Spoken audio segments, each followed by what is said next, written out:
বন্ধুরা, আজ এই ভিডিওতে আমাদের জীবনের 7টি অভ্যাসের কথা বলবো। এই অভ্যাসগুলো যদি আমরা আপন করে নিতে পারি, তাহলে আমরা নিজেদেরকে সক্রিয় ব্যক্তিত্বের অধিকারী করে তুলতে পারবো, নিজেদেরকে প্রভাবশালী ব্যক্তি পরিণত করতে পারবো। আপনি যদি এই অভ্যাসগুলো আপনার জীবনের অঙ্গ করে তুলতে পারেন, তবে আপনার অজান্তেই আপনার আশেপাশের লোক আপনার দ্বারা প্রভাবিত হতে থাকবে। আপনি যেখানে যাবেন, আপনার উপস্থিতি তাদেরকে আকৃষ্ট করবেই করবে। একটি ছেলে খুব মানসিক কষ্টে ছিল, কারণ সে প্রভাবশালী ব্যক্তি নয়। সে নানাভাবে চেষ্টা করেও নিজের কথাবার্তা, নিজের কাজে, আচারে, ব্যবহারে, হাবে ভাবে লোককে প্রভাবিত করতে পারত না। তার একান্ত ইচ্ছা ছিল তাকে সমস্ত মানুষ পছন্দ করবে, তার কথা সবাই শুনে চলবে, তার সাথে সবাই কাজ করতে চাইবে, সময় কাটাতে চাইবে। অর্থাৎ সে চাইতো সব জায়গাতে তার উজ্জ্বল উপস্থিতি। কিন্তু সব সময় তার সঙ্গে ঠিক এর উল্টো ঘটনা ঘটত। কেউ তার সঙ্গে কথা বলতে চাইতো না, সময় কাটাতে পছন্দ করত না, কেউ তার কথাকে গুরুত্ব দিত না।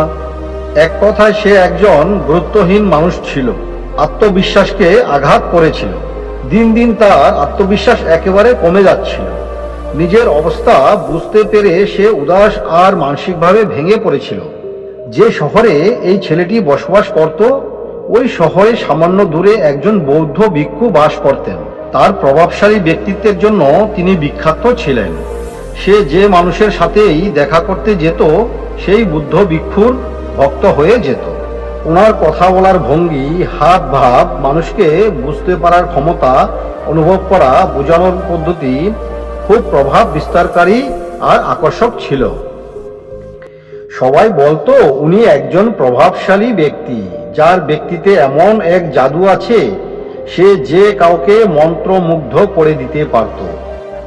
একদিন ওই ছেলেটি মন খারাপ করে উদাস হয়ে নদীর ধারে বসেছিল। এমন সময় তার এক বন্ধু তার কাছে এসে বলল, বন্ধু, তোমার সব সমস্যার সমাধান আমি পেয়ে গেছি। এই কথা শুনে ওই যুবক খুব খুশি হয়ে জিজ্ঞাসা করলো, কি সমাধান? বন্ধু বলল, আমি এক বুদ্ধ ভিক্ষুর সন্ধান পেয়েছি, যিনি প্রভাবশালী ব্যক্তিত্বের অধিকারী। আমার বিশ্বাস ওনার কাছে তোমার সমস্যার সমাধান আছে। বন্ধুর কথাতে বিশ্বাস করে তার কাছে পরের দিন ছেলেটি ওই বৌদ্ধ ভিক্ষুর কাছে গেল। ভিক্ষুকে তার সমস্ত সমস্যার কথা খুলে বলল। ভিক্ষু খুব মনোযোগ দিয়ে তার কথা শুনলেন আর বললেন, তো তুমি কি চাও? ছেলেটি বলল, শুনেছি আপনার ব্যক্তিত্ব খুব প্রভাবশালী, আমিও আমার ব্যক্তিত্বকে আপনার মতো প্রভাবশালী ব্যক্তিত্বে পরিণত করতে চাই।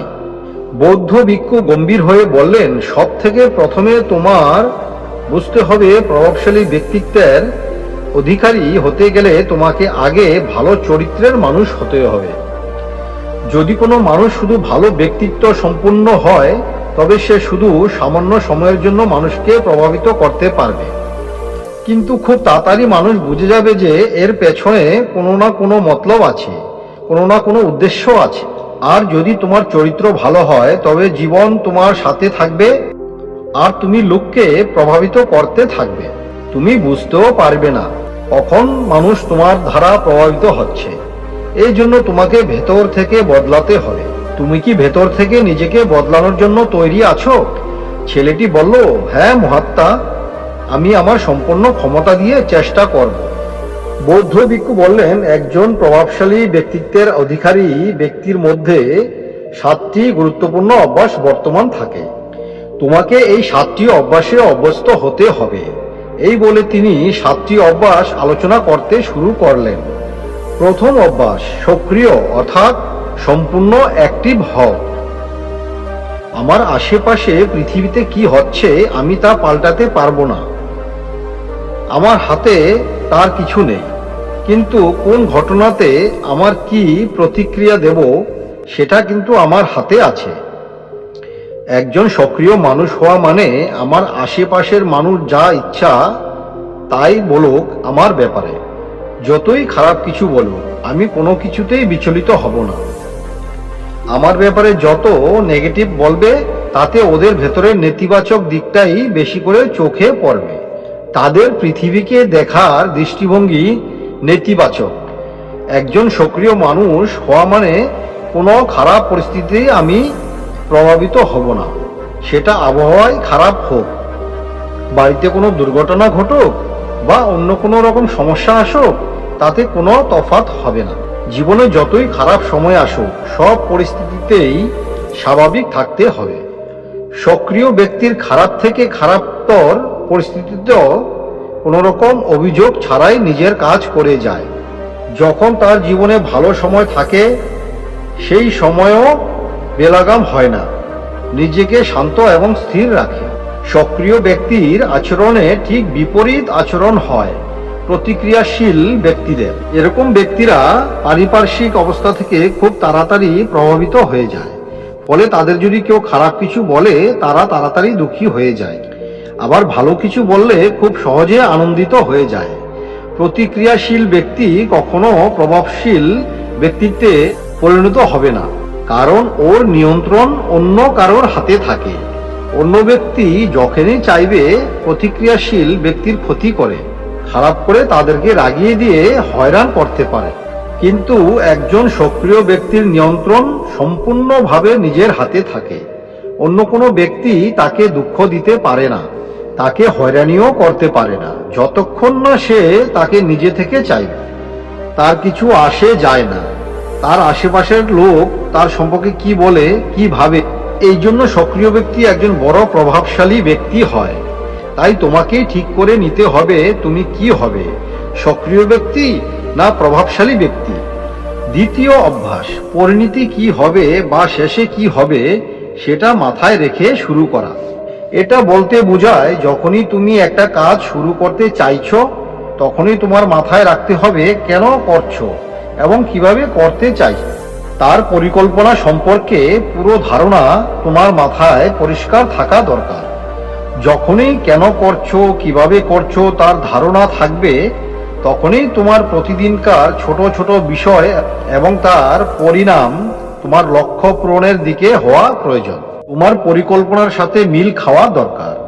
তোমার লক্ষ্য পূরণের জন্য যেটা দরকার, তোমাকে সেই কাজটা করতে হবে। আর যদি তুমি তা না করো, তবে কখনোই তুমি প্রভাবশালী হতে পারবে না। যেমন যদি তুমি তোমার ওজন কমানোর লক্ষ্য স্থির করো, তার জন্য যদি তুমি প্রতিদিন কসরত না করো, ঘাম না জড়াও, তাহলে তোমার প্রতিদিনের কাজ তোমার লক্ষ্য পূরণের সাথে তোমার পরিকল্পনার মিল হবে না। তাতে তোমার কথা আর কাজের মধ্যে পার্থক্য থেকে যাবে। আর এরকম হলে কোনো মানুষই তোমার দ্বারা কখনোই প্রভাবিত হবে না।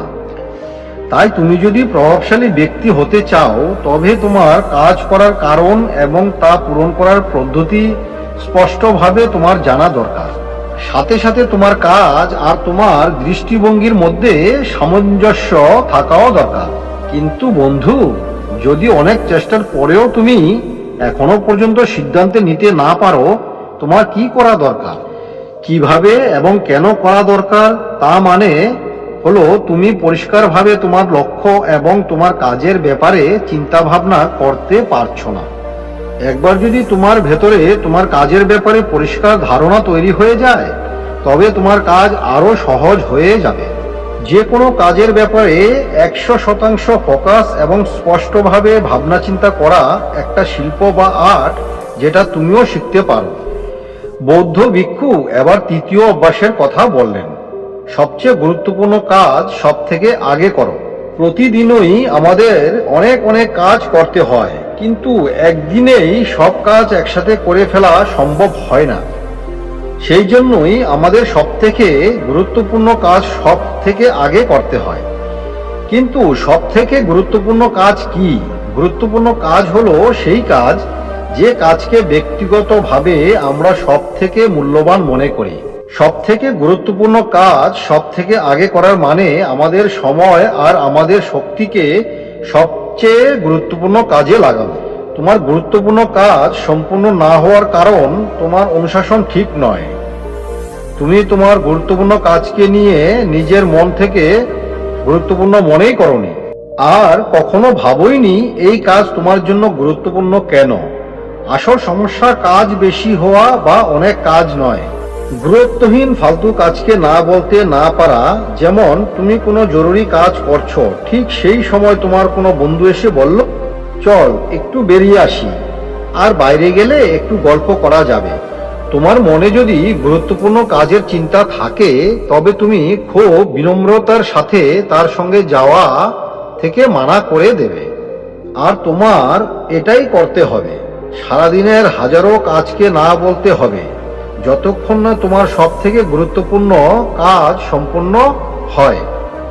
এবার তুমি নিশ্চয়ই বুঝবে, সব থেকে প্রভাবশালী ব্যক্তি সব থেকে গুরুত্বপূর্ণ কাজ সব থেকে প্রথমে করে ফেলে।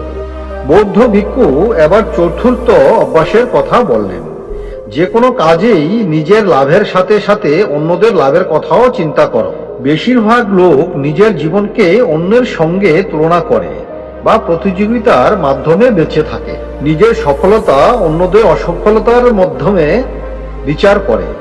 যদি আমি জিতি তবে তুমি হারবে, আর যদি আমি হারি তবে তুমি জিতবে। এইভাবে জীবন যেন এক হার জিতের খেলায় পরিণত হয়েছে। কিন্তু যে প্রভাবশালী ব্যক্তি হয় সে প্রতিযোগিতায় নয়, বরং সহযোগিতায় বিশ্বাস রাখে। সে মনে করে এই পৃথিবীতে সবার জন্য সবকিছু পর্যাপ্ত মাত্রায় আছে, সকলেরই তার সঠিক ভাগ পাওয়া উচিত। এ শুধু কোনো জিনিসের ক্ষেত্রে নয়, নিজের সম্পর্কের ক্ষেত্রেও তারা এই নিয়ম মেনে চলে। যখনই কোনো সম্পর্কে মত বিরোধী হয় তখন সে যার সাথে মতবিরোধ তার সাথে সরাসরি মন খুলে কথা বলে একটা রাস্তা বের করার চেষ্টা করে, যাতে দুজনেরই লাভ হয়, দুজনেরই জিত হয়। এতে দুজনেরই মন খারাপ আর থাকে না, আবার সম্পর্ক ও আগের থেকেও মজবুত হয়ে যায়। এবার তুমি বুঝতে পারলে, প্রভাবশালী হতে গেলে তোমাকে নিজের জন্যই তোমার আশেপাশের মানুষের লাভের কথা ভাবতে হবে। পঞ্চম অভ্যাস, প্রথমে নিজে অন্যদের বোঝার চেষ্টা করো, তারপর তুমি আশা করো অন্যরা তোমার কথা বুঝবে। কোনো ব্যক্তির সাথে কথাবার্তা বলতে চাইলে প্রথমে চেষ্টা করতে হবে সামনের মানুষটি কি বলতে চাইছে সেটা খুব মনোযোগ দিয়ে শোনা বা বোঝার চেষ্টা করা। কাউকে বোঝার সবচেয়ে সহজ উপায় নিজেকে তার জায়গায় বসিয়ে ভাবতে হবে সামনের মানুষটি কি বলতে চাইছে, কি বোঝাতে চাইছে। বেশিরভাগ সময় অন্যর কথা না শুনে না বুঝেই তাকে পরামর্শ দিতে লেগে যায়। কিন্তু যখন তাকে বোঝার চেষ্টা করি তখন আমার পক্ষে জানা সম্ভব হয় সেই ব্যক্তি কেমন পরিস্থিতিতে আছে, কেমন তার মানসিক অবস্থা। তখন তাকে সঠিক সিদ্ধান্ত ও সঠিক উপায় বলে দেওয়া সহজ হয়। বেশিরভাগ লোক এটাই বলে যে তোমার জায়গায় যদি আমি হতাম তবে আমি এই কাজটা এইভাবে করতাম। আমার কথা একবার বিশ্বাস করে দেখো তো। ওই লোক কখনো এটা ভাবে না সামনের মানুষটা কি ভাবছে। এর ফলে সামনের মানুষটা কখনো ওর ওপর বিশ্বাস করে না, আর কখনো নিজের সমস্যাতেও ওর কাছে আসেও না। এর জন্য তুমি যদি সত্যি সত্যি কাউকে সাহায্য করতে চাও তবে সব থেকে প্রথমে ওকে বুঝতে চেষ্টা করো। এটা করে তুমি তার বিশ্বাস জিতে নিতে পারবে। তার বিশ্বাস হবে এই কাজ করে তোমার কোনো লাভ বা উদ্দেশ্য নেই, শুধু তুমি তাকে সাহায্যই করতে চাইছো। এইভাবে সেও তোমাকে বুঝতে শুরু করবে। এই হলো প্রভাবশালী হওয়ার পঞ্চম নিয়ম। ভিক্ষু এবার ষষ্ঠ নিয়মের কথা বললেন। প্রভাবশালী ব্যক্তি মানুষের সাথে মিলেমিশে তাকে বুঝে একসাথে কাজ করে। প্রভাবশালী ব্যক্তি যে অন্যকে প্রভাবিত করে সে অন্য ব্যক্তির যে কোনো রকম সমস্যা বোঝার চেষ্টা করে, অন্য ব্যক্তিকে সাথে নিয়ে কাজ করার চেষ্টা করে। কিন্তু মানুষের স্বভাবের জন্য সকলের সাথে মিলেমিশে চলা সহজ হয় না। আলাদা আলাদা মানুষের পৃথিবীকে দেখার দৃষ্টিভঙ্গি আলাদা আলাদা হয়, আর প্রভাবশালী ব্যক্তি এই কথা খুব ভালো করে বোঝেন। তাই সে অন্যদের দৃষ্টিকোণ থেকে দেখার বা বোঝার চেষ্টা করে, আর নিজেদের মতভেদকে ভুলে সকলকে সঙ্গে নিয়ে চলে। কারণ তিনি বোঝেন মানুষের নিজের অনুভব বোঝার ক্ষমতা, চিন্তা করার ক্ষমতা অন্যদের থেকে আলাদা হওয়া স্বাভাবিক।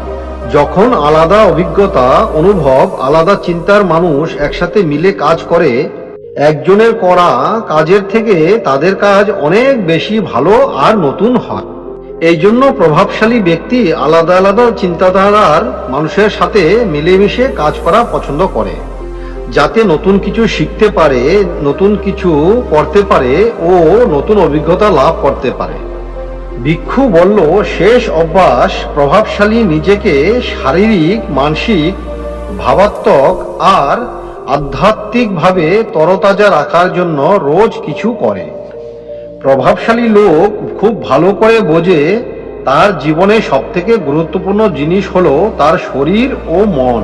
মন আর শরীরকে তরতাজা রাখতে রোজ কিছু না কিছু শেখে, কিছু না কিছু করে। নিজের শরীরকে সুস্থ রাখার জন্য রোজ কোনো না কোনো শারীরিক কসরত করে, যেমন যোগ অভ্যাস। নিজের জ্ঞান বাড়ানোর জন্য, মনের খোরাক পাওয়ার জন্য রোজ কিছু না কিছু শিখতে পড়তে থাকে। লোকের সাথে কথা বলে, নতুন নতুন জায়গাতে ঘুরতে যায়। প্রভাবশালী লোক এই জন্যই প্রভাবশালী, তাদের সারা জীবন ধরে শেখার ইচ্ছা থাকে, নিজেকে নতুন নতুন জ্ঞানে পূর্ণ করে।